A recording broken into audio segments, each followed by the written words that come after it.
parte aqui já ficou claro alguns dias atrás ali as intenções da prefeitura de multar, o que eles pensam em relação a radar.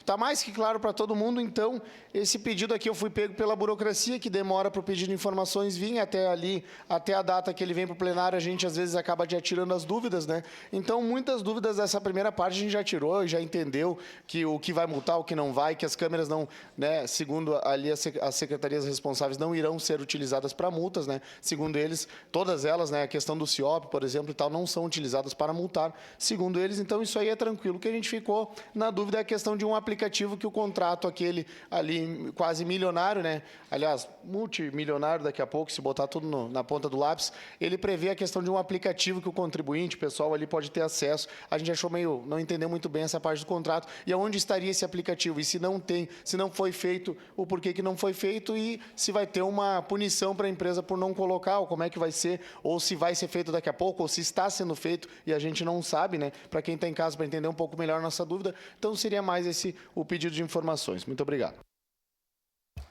Obrigado, vereador.